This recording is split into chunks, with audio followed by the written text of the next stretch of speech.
পুঁই শাক এবং মিষ্টি কুমড়া। যারা ঘন্টর ফ্যান তারা আজকের এপিসোড আমার মনে হয় খুব পছন্দ করবে, তাই না? সেটাই।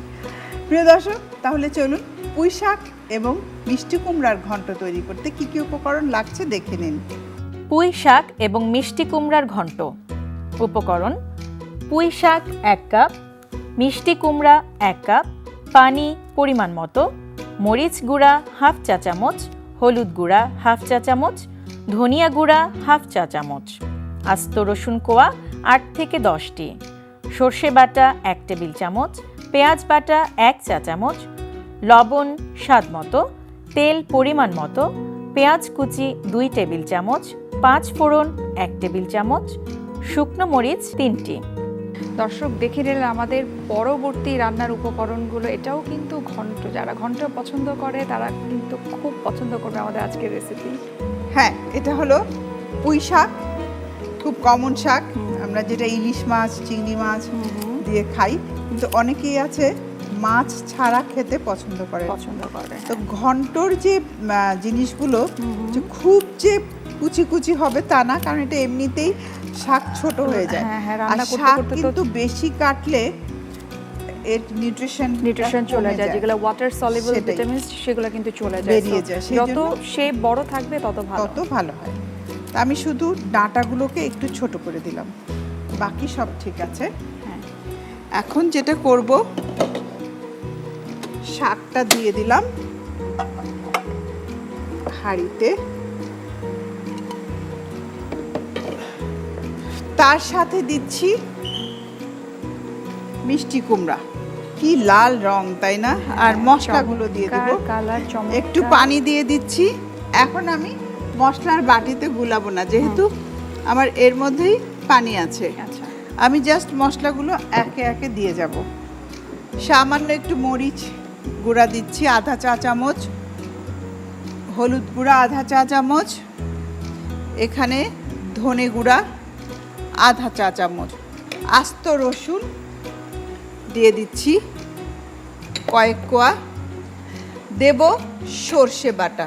এখানে সাদা এবং কালো সর্ষে দুটো মিক্স করে। সর্ষে ঘন্টাতে কিন্তু খুব ভালো যায়। আর এখানে পেঁয়াজ পেস্ট আমরা দিতেও পারি, না দিলেও কোনো সমস্যা নেই, যেহেতু সর্ষেটাই কিন্তু গ্রেভি করে ফেলবে। রসুন আমাদের দেওয়া হয়ে গেছে, আর লাগবে না। এবারে যেটা করব, একটু নেড়ে ঢেকে দিতে হবে। এটা আমি করে দিচ্ছি। আর লবণ, একটু লবণ দিচ্ছি, খুব বেশি দিব না, কারণ শাক কিন্তু প্রথমে অনেক দেখায়, পরে দেখা যায় অল্প হয়ে যায় শাকে, সেই জন্য লবণ বেশি হয়ে যায়। প্রথমে একটু কম, তারপরে যদি দরকার হয় আর একটু দিয়ে দিলাম আমরা। সেটাই। আমি প্রথমেই চুলাটা শিফট করে ফেলি, এইটা নিয়ে যাচ্ছি। হ্যাঁ, ওই চুলায় দিয়ে দিই, এটা এই চুলায় থাক। এবার ঢেকে দিয়ে দিই, আগুনটা একটু বাড়ানোই থাকবে।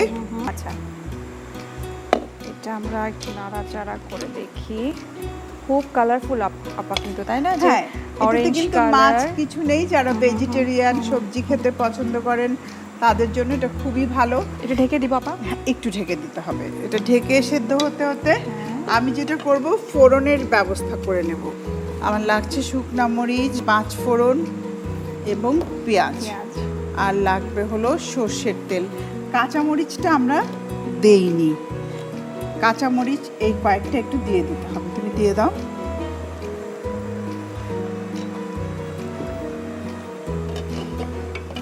এখন ফোড়নের জন্য দিচ্ছি সর্ষের তেল, 1 টেবিল চামচ পরিমাণ সর্ষের তেল। আচ্ছা, তার সাথে দিচ্ছি পেঁয়াজ কুচি। পেঁয়াজ কুচি আমাদের 2 টেবিল চামচ পরিমাণ হবে। আর সাথে যাবে 5 ফোড়ন।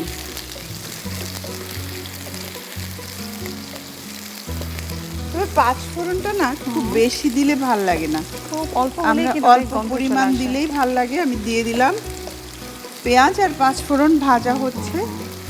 আপা, আমরা যেটা রান্না করছি এটা কিন্তু আসলে রাতের থেকে দুপুরে খেলে হয়, যেহেতু এটা শাক আইটেম, হ্যাঁ, লিফি ভেজিটেবল, তো দিনের বেলা খেলে খুব সহজেই হজম হয়ে যাবে, যেটা রাতে খাওয়া যাবে না। তাহলে কিন্তু অনেক সময় দেখা যায় গ্যাস ফর্ম করে, বা রাতে আসলে যত লো ফাইবার, কম ফাইবারের শাকসবজি খাওয়া যায় ততই কিন্তু ভালো। আর খেলেও অ্যাটলিস্ট ঘুমানোর 3 থেকে 4 ঘন্টা আগে খেতে হবে। 8টার মধ্যে অবশ্যই ডিনার কমপ্লিট করে ফেলতে হবে। আমার মনে হয় ওইটা আরেকবার একটু নেড়ে দিতে হবে, এটা প্রায় হয়ে আসছে। তুমি ওইটা একটু নেড়ে দাও।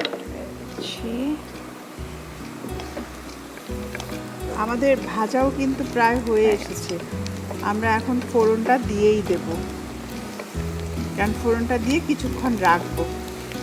তবে ফোড়ন দেওয়ার সময় আমরা চুলাটা বন্ধ করে নেব, কারণ কোনো কারণে যদি আগুন না, আসলে তাই না, আরেকটা ব্যাপার আছে যে বেশি গরম হয়ে গেলে তেলে আগুন চলে আসে, আর সেই আগুন যদি মুখের মধ্যে ঝলসে আসে তাহলে তো বুঝতেই পারছেন কি অবস্থা হতে পারে।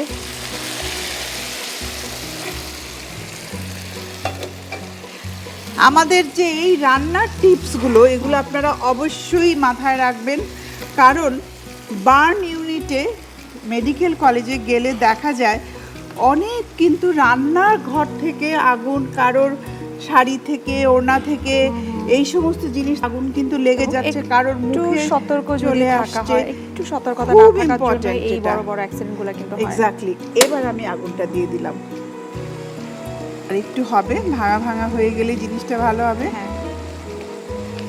এটাও কিন্তু একদমই মাখো মাখো হয়ে যাবে, পুঁই শাকটাও গলে যাচ্ছে, কিন্তু দেখো এর রংটা নষ্ট হয়নি, আর মিষ্টি কুমড়ার রংটাও ভালো আছে। ব্যাস এসেছে, আমি নামিয়ে নিচ্ছি, হয়ে গেছে।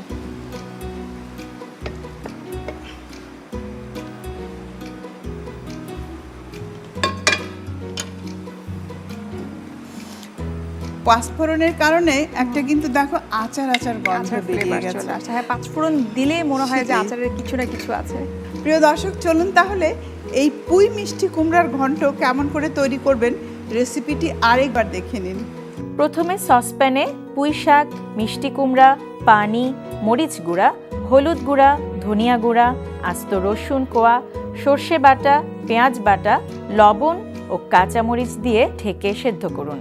এবার ফ্রাই প্যানে তেল দিন, এতে পেঁয়াজ কুচি, পাঁচফোড়ন ও শুকনা মরিচ দিয়ে হালকা করে ভাজতে থাকুন। ভাজা হলে সেদ্ধ করা পুঁই শাক ও মিষ্টি কুমড়া ফ্রাই প্যানে ঢেলে কিছুক্ষণ রান্না করুন। রান্না হয়ে গেলে নামিয়ে পরিবেশন করুন সুস্বাদু পুঁই শাক এবং মিষ্টি কুমড়ার ঘন্ট।